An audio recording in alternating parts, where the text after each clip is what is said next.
As we continue our look at the story of the Father and the two sons,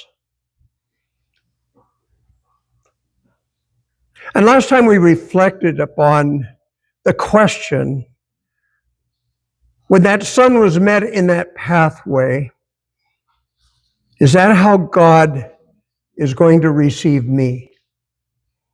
Is that what is forward for me? Is this how God receives me when I've blown it? I've blown it.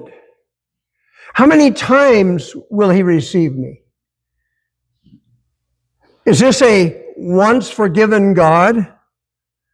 Says you get one chance, one time around the merry-go-round in our life? It seems interesting to me that when Jesus was asked about forgiveness, he said, how many times should we forgive? 7 times? How many of you had someone in your life that you never made it to the 7th time? You long ago wrote them off as a waste of air and space. They said they wouldn't do that again. They came to me, I forgave them once. And then they turned around and they did it again. Well, I gave it to them again. Came to me a 4th time and it's like, no, I'm done with you. You're not sincere. How amazed they must have been when Jesus said, no, not 7 times. How many? How many? 70 times 7? Are you kidding me? Nobody is going to get away with treating me like that. Nobody is going to deserve that much from me. And yet, how many times have we approached God? Maybe in the same week. Maybe the issue that we have is, I have a problem with my temper. And I have a tendency to say things that take life away. I have a tendency to like to talk about other people. See, as we look at this today, I want to talk about a journey with God. Sometimes we do things with which we know that we are in trouble. So where do we go and who do we turn to? Now, funny thing was, not even Bill jumped on me on this one. Last week, I made an overt statement where I said, well, most people think their sin is just only affects them. Sin is mine. I was sure that Bill would have said, what did you mean by that? So I threw it out there and nobody bit, so much for fishing, trolling. No, our sin is not without consequence. And our sin does affect other people. See, I today violated a new modern sin in the church. Did you know that? I'm wearing a tie. I'm wearing a tie. And I heard that, well, I'm sure that Emily could talk to us. She's one of the people working at the campus here. Anybody with a tie, RJ, anybody with a tie is out, right? Because that's what we hear. That how you costume yourself, even in church, that really determines whether or not they're going to listen to you. I'm being silly. See, the point I want us to look at today, I want us to understand something about God's nature that I don't think is spoken of very often. It stems from 2 passages that we'll deal with. One is in Genesis 6, another in Psalm 78. What is there about God's nature and his children? Because honestly, if we look at the parable, it requires us to say, just how does this apply? What is your point, Jesus? Why are you telling this story? Listen to what he says in Genesis 6, verse 6. And the Lord regretted. And the Lord regretted that he had made man on earth. And here's an interesting thing.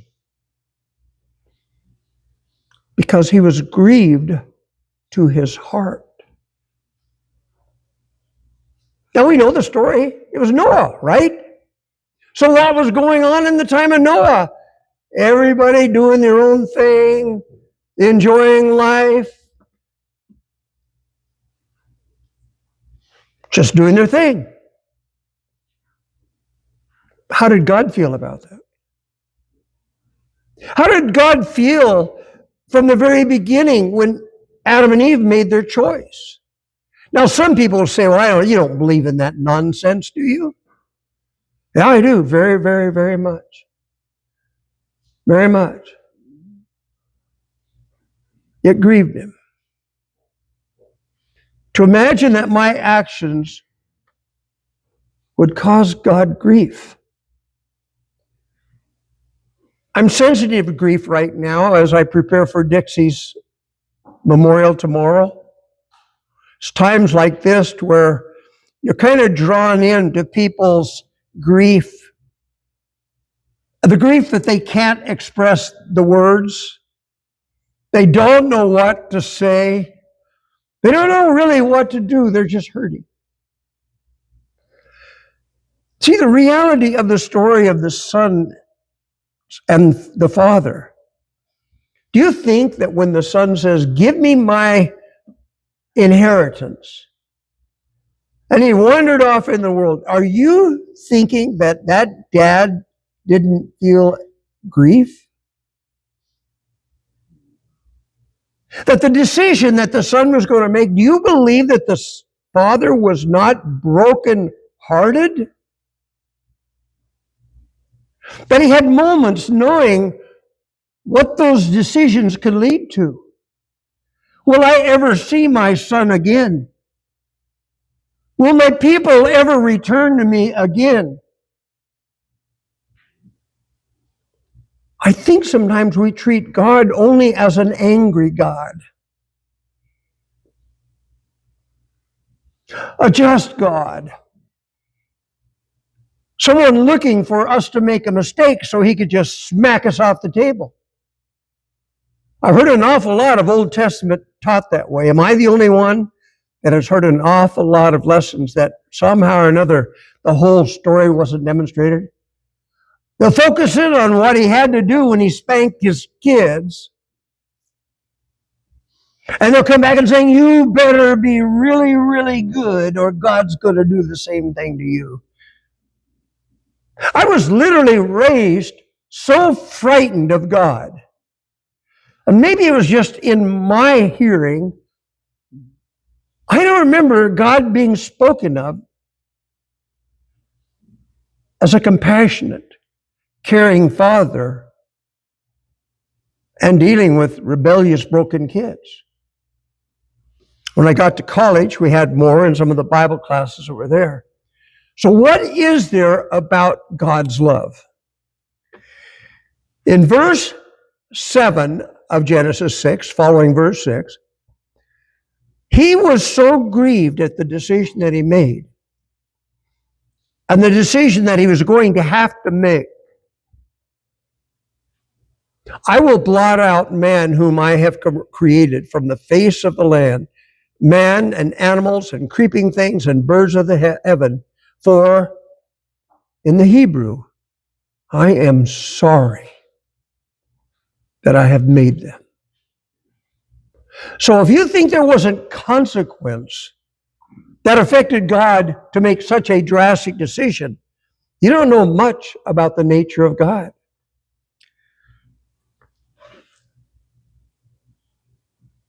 Listen to these words of someone seeking refuge. Psalms 51. Have mercy on me, O God.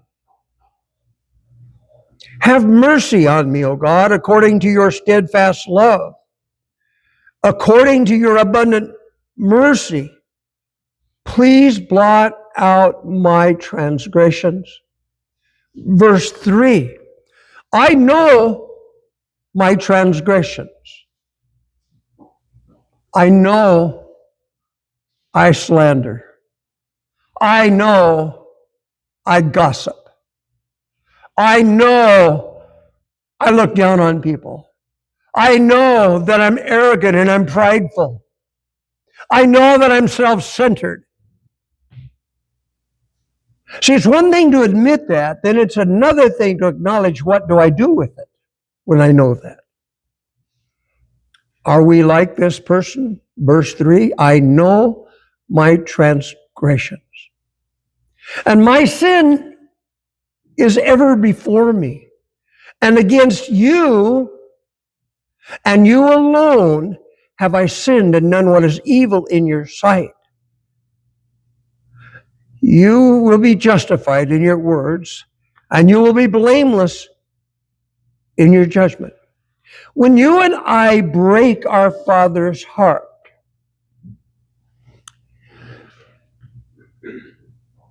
listen to these words of David. Lord, deliver my life. Save me for the sake of your steadfast love. For in death there is no remembrance of you. In Sheol, who will give you praise? I am weary with my moaning every night. I flood my bed with tears. I drench my couch with my weeping. See, there's such an intimate, powerful thought there that all of a sudden, when our sin no longer breaks our heart, when our failures no longer cause us to realize we're grieving our Father, when we basically walk around swirling, I know I'm wrong, but I don't rectify it. I know I did someone wrong, but I don't reconcile it. I just go on. Every time we hit that point, and I'm speaking for me, I have to harden my heart a little bit. Because see, what God asked me to do when that happens is what? Come home. Come to me. I flood my bed with tears. I drench my couch with my weeping. My eyes waste away because of grief. It grows weak. So when we talk about a sin and a broken covenant, when we see that boy coming down that road, when we see a father who, I will assure you that all of us as parents that have had a kid that kind of went down the wrong way, and you tell me you didn't grieve a little or a lot, or as the further they get close to the end, you realize they're not coming back. How many of you have had to deal with someone like that or people who are like that and they're forever lost? That adds a grief upon grief. So restoration, the reconciliation of the Son, but it started with repentance. It started with a decision and a choice. So as we consider God's heart, I'm going to go through a reading here from Psalm 78. Now this Psalms is a maskil. What is a maskil, Bob? A maskil is a psalm written to be sung. It is literary in nature and normally accompanied by a lyra.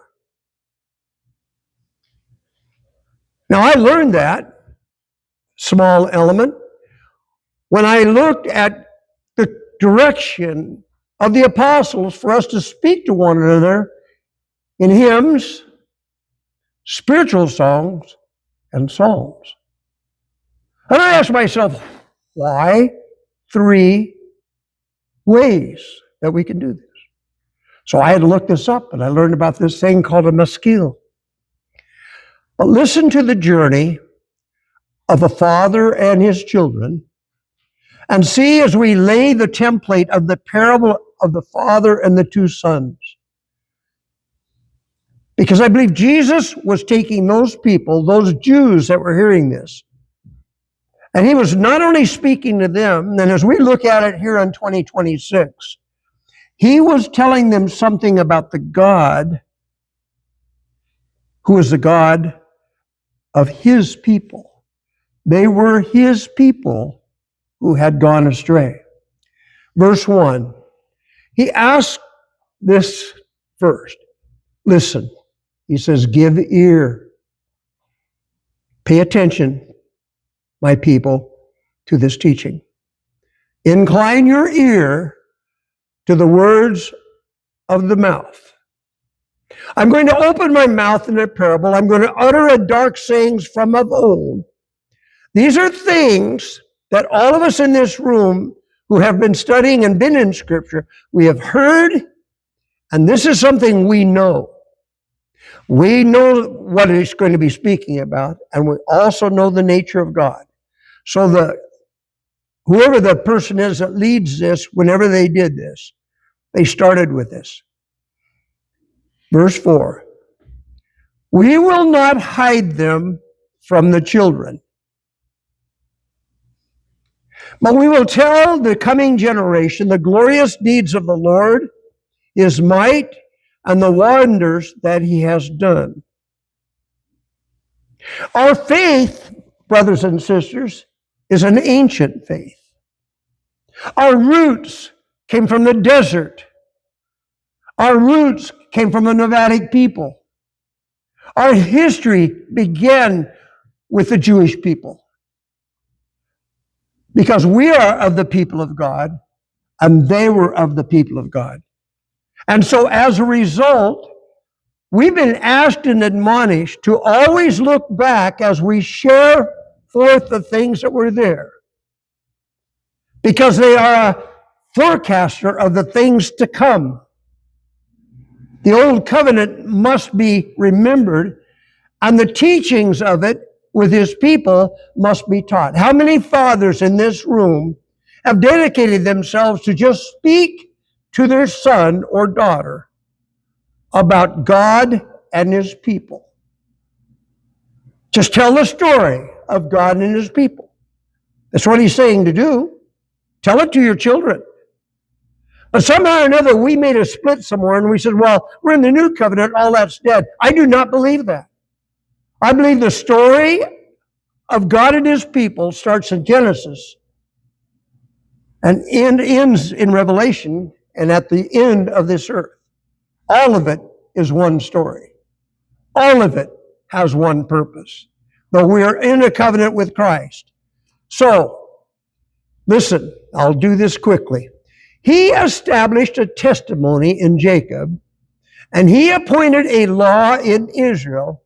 Listen to what he says, which he commanded to our fathers, and he commanded them to teach their children, so that the next generation might know them, the children yet unborn, and arise and tell them to their children, so that they should set their hope in God and not forget the works of God, but keep his commandments.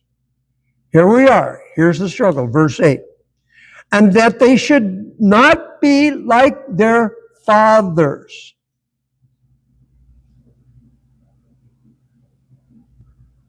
So I asked the question this morning in class, what's happening to the church today? What's going on?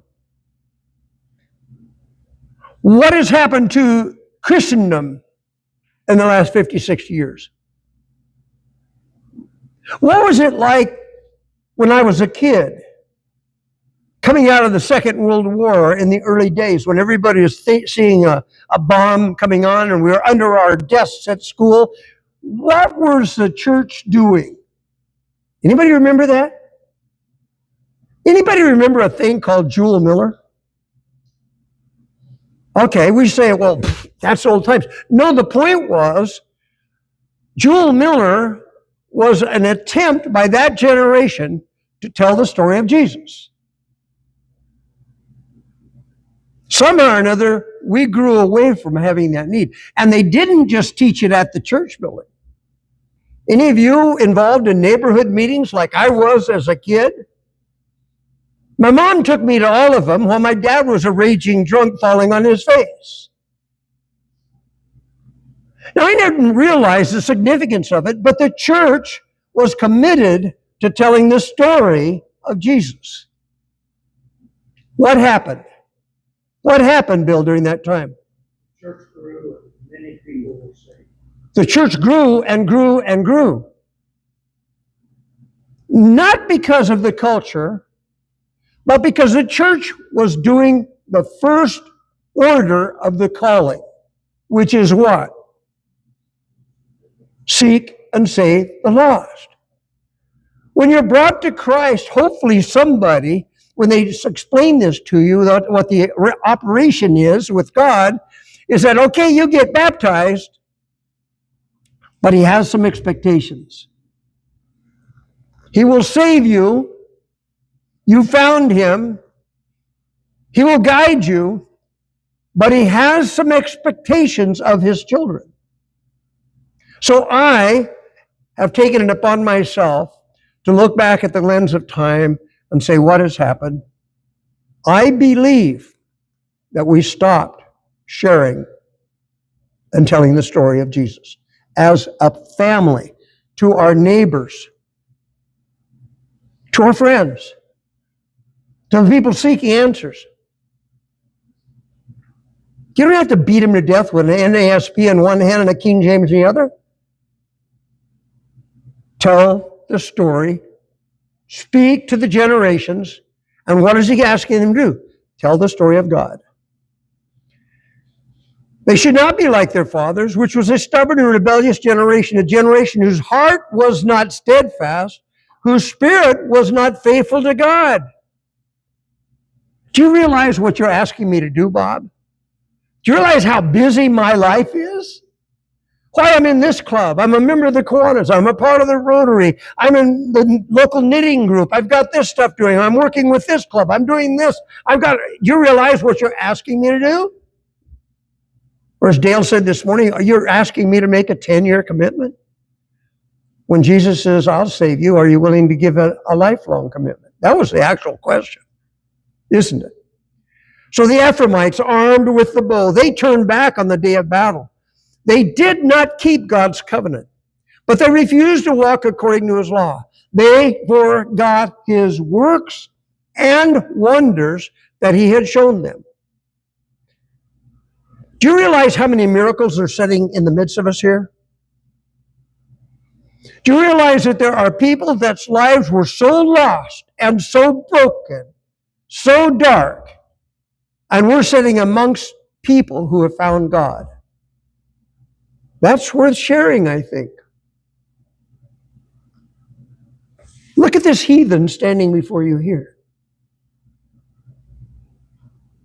Look at this guy who deserves only the worst punishments, who did and said terrible things. I still went to church and I did the churchy things. That's not what I'm talking about. I'm talking about in here. We're in the presence of miracles. They forgot the works and the wonders that he had shown them. In the sight of their fathers, he performed wonders in the land of Egypt. Look what these people saw in the fields of Zoan. He divided the sea, and he let them pass through it. I made the waters stand like a heap. You and I should be as amazed for that happening to our forefathers as they were, even if they were first generation. If that miracle isn't still important, and we think it's cool information for a kid's Bible class, maybe that's our problem. Maybe these parables and these stories have been turned into Sunday school class, and we treat them more like a fable. Or like Neil reminded us, like the Indians don't like us using the word story. A fable. It's either real or it's not. That's the point this writer is making. In the daytime, he led them with a cloud, and all night with a fiery light. Now pretend you're watching this. He split the rocks in the wilderness. He gave them drink abundantly. He made streams come out of the rock. He caused waters to flow down like rivers. What if you saw that? Or what if that's what your father or your grandfather or your great-great-great-grandfather saw to describe what God was? 17. Here we are again. Yet they sinned still more against him, rebelling against the Most High in the desert. They tested God in their hearts by demanding the food they craved. They spoke against God, saying, could God spread a table in the wilderness? Strange. We say they're strange. We're the same. He struck the rock so that water gushed out, streams overflowed. Can he also provide a meal for the people? Therefore, verse 21, when the Lord heard, he was ticked off. A fire kindled against Jacob. The anger rose against Israel because they're not believing him. And they weren't trusting him as their saving power. And verse 23. How many of you in this opening, the word yet, starts that phrase? Yet. What did God do? Here's the story of the parable. He commanded the skies above, and he opened the doors of heaven. He rained down on them manna to be eaten, and gave them the grain of the heaven. Man ate of the bread of the angels. He sent them food in abundance. He caused the east wind to blow in the heavens, and by his power he led out of the south wind. He rained meat on them like dust, winged birds like the sands of the seas. He let them fall in the midst of their camp, all around the dwellings, and they ate, and they were filled, and he gave them what they craved. Do you find it interesting, once again, God's response to these ungrateful, complaining, grumbling people? Verse 32, and in spite of all this, here we are, paying attention, in spite of all of that, they still sinned. And despite his wonders, they still did not believe. So he made their days vanish like a breath, and their years in terror. He did spank them pretty hard. We know the history of that. When he killed them, they sought him. When he killed them, they sought him. When he killed them, oh, don't hit me, Daddy. I'm so sorry. I repent. I will never do that again. Please let me. I'll go clean my room. I'm a good boy again. Nothing changes, do they? When he killed them, they sought him, they repented, and they sought God earnestly. They remembered that God was a rock, the Most High God, the Redeemer. But then they flattered him with their mouth. They lied to him with their tongues. I don't know what all they were referring to like that. Maybe it's these times where we sit down and we say these prayers when in actuality we're already planning our next move towards sin. I don't know. Verse 37, their heart was not steadfast towards him. They were not faithful to his covenant. And here we are, verse 38. Yet, he being compassionate, he atoned for their iniquity. He did not destroy them. He restrained his anger often. He did not stir up his wrath. Verse 39, he remembered they're only human. They're flesh. And they are a wind that passes and comes and not again. I won't read all of it, but I want you to see the nature of the man that you want to share, that you have found. The ever constant things that he does for people that don't even deserve it. The history of rebellious people. Let me ask you a question. Could you add any of the things in your life that you know he's forgiven you for to that list? Could you do that? Egypt, the wilderness, take him into Canaan. And in conclusion here, I want you to look at a couple things that God did for these people. So God gave them a shepherd. His name was David.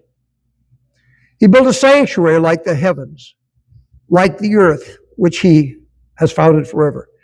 He chose David, his servant, and took him from the sheepfolds. From following the nursing ewes, he brought him to shepherd Jacob as his people, Israel, which is his inheritance. Verse 72, with an upright heart, he shepherded them and guided them with a skillful hand. See, the story of the father and the two sons, I believe that a very large portion of that story is about the father's compassion, the father's mercy. The son repented. He realized there was nothing was going to happen without his father. Right?